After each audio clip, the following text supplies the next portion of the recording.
भीड़ की आवश्यकता नहीं होती है, सुनने वालों की आवश्यकता होती है।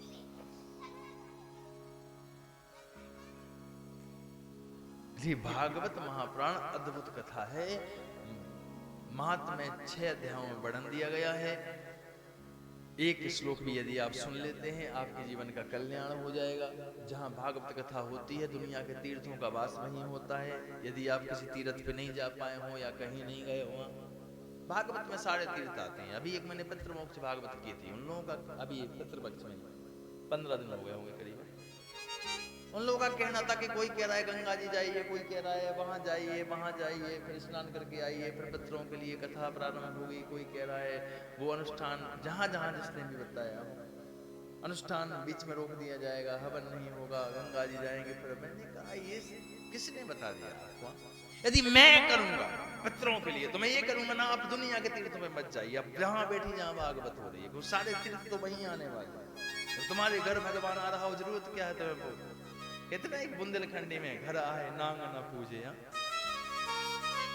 कहां जा रहे हो पूजे? जब सारे तीर्थों का वास वहीं आ सकता है तो जाने की आवश्यकता क्या है साहब? सब तीर्थों का वास तहां हरि कथा होवे। एक सच्चे मन से साहब मैंने वो पितृमोक्ष भागवत की और प्रत्यक्ष मोक्ष भी हो गया। ये भगत जी थे उसमें, प्रत्यक्ष मोक्ष भी हो गया। इस बार 2 कथाएं ऐसी की जो बहुत जरूरी में थी और मुझे अपने आप में बड़ा आनंद प्राप्त हुआ कि मेहनत करने का फल मिल जाए ना तो दुनिया की सबसे बड़ी दक्षिणा हो जाती है। जाना चाहिए, तीर्थ करिए, गंगा स्नान करिए, सब जगह जाइए, लेकिन जाइए तो तब तन को धोया मगर मन को धोया नहीं।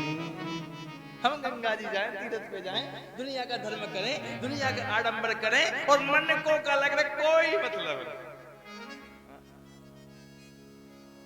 तीर्थ करिए, दुनिया में जाइए, अच्छी बात है, घूमिए। ईश्वर ने किसके लिए बनाए? आपके लिए। तन पवित्र करिए, मन पवित्र करिए। अगर कहीं नहीं जा पा रहे हो तो सत्संग करिए, वहां सब तीर्थों का वास तहां हरि कथा होवे।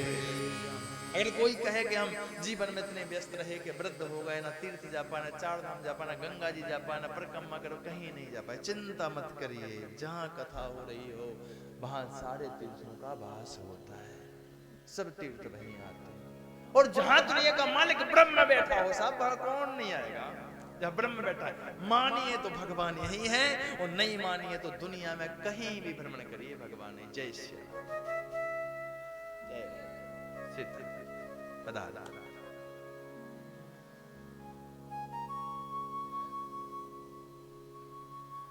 हरि ऐसी कृपा करे, इस चीज को प्रयास इसलिए थोड़ा सा गहराई से है क्योंकि अब कफार में कथा पहली तो है नहीं।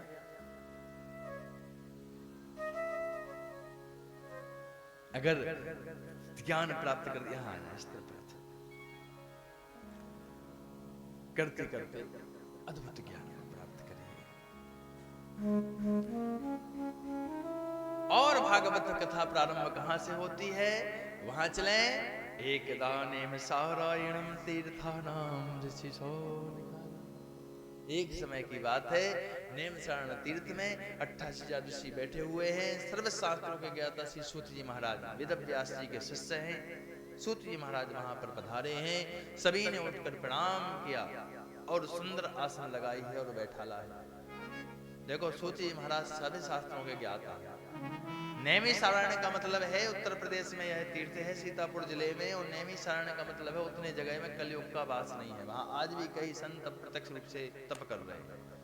जिस समय कलयुग आया था उस समय संतों ने भगवान से निवेदन किया था, कलयुग में हम कहाँ रहेंगे, हमें अपनी शरण में ले लो। भगवान बोले मेरी शरण में नहीं। नेमि माने होता है सुदर्शन, उसको छोड़ दिया था। इसकी शरण में पहुंच जाना, कलयुग तुम्हारा नुकसान नहीं करेगा, कलयुग का कोई प्रभाव तुम्हारे ऊपर नहीं आएगा। तो वो नेमि जहां जहां चला उसने शरण वहां रुक गया और वहां सारे संतों ने शरण ले ली, इसलिए उसका नाम पड़ा नैमिषारण्य क्षेत्र या नैमिषारण्य तीर्थ।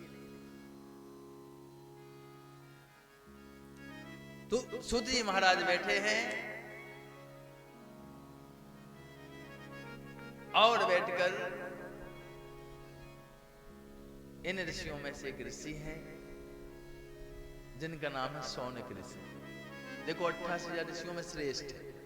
क्या है, सभी तो जो सब की बात होती है ना वो एक जना रखता है। जैसे मान लो आप सबको किसी से कोई बात करनी है तो पूरे थोड़ी कहेंगे एक साथ में। एक व्यक्ति कोई बोलेगा कि हमारी समस्या क्या है। इसलिए एक सौनक ऋषि खड़े हुए हैं और सौनक ऋषि ने जो है सूत जी महाराज से कहा है कि हे महाराज, आप तो सर्व शास्त्रों के ज्ञाता हैं और आप तो हमेशा कुछ ना कुछ सुनाते रहते हो। ऐसी कृपा करो कि कुछ मन में प्रश्न है और वो दूर हो ही नहीं रहे, उनका कोई उपाय। क्या प्रश्न है? 6 प्रश्नों को यहां बताया गया है, 6 प्रश्नों को पूछा गया है, उसके उत्तर में भागवत कथा सुनाई गई है। सीधे नहीं कहा कि भागवत सुना दो, क्योंकि जानते हैं अगर भागवत का सीधे कहें कि भागवत सुना दो, और हो सकता है कह दे फिर सुना देंगे, काफी लंबा अनुष्ठान है। इसलिए इस तरह से पूछो दो। किसी से कोई चीज लेना है तो किस तरीके से ले सकते हैं, ये कला होना चाहिए। चाणक्य नीति में कहा है कि किसी से कोई चीज लेना हो तो जुआरी से पूछिए कैसे लिया जाए। अभी आप मांगिए, आपको कोई 10 रुपए देने वाला नहीं मिलेगा, सहज में है ही नहीं मेरे पास। जुआरी को चले जाने तो कितने ही पचे ढूंढ के आ जाए, वो एक अलग चीज है। लेकिन किससे क्या सीखना चाहिए चीज है कि कब किससे की। जैसे व्यक्ति दुनिया का सबसे बहरूपिया जानते हो कौन हो? ये मानव, यही बहरूपिया है और बहरूपिया कोई नहीं। इसके कितने रूप हैं इसको पता नहीं। हा? मानव के कितने रूप हैं इसको पता नहीं है, गिन नहीं सकते आप। ये किसी से कोई वस्तु मांगने के लिए जाए, कुछ लेने के लिए जाए तो गाय बन जाए, ऐसे जैसे गाय जैसा सीधा हो, भैया तुम ही तो कमा। और जब देने की बात आए तो शेर बन जाए। अरे भा, हाँ? कहीं यही व्यक्ति एक कामी बन जाए, कभी ये क्रोधी बन जाए, कभी ये लोभी बन जाए, कभी ये पापी बन जाए, कभी ये इतना धर्मात्मा बन जाए कि पता नहीं है। तो बहरूपिया इंसान के कई रूप हैं यार।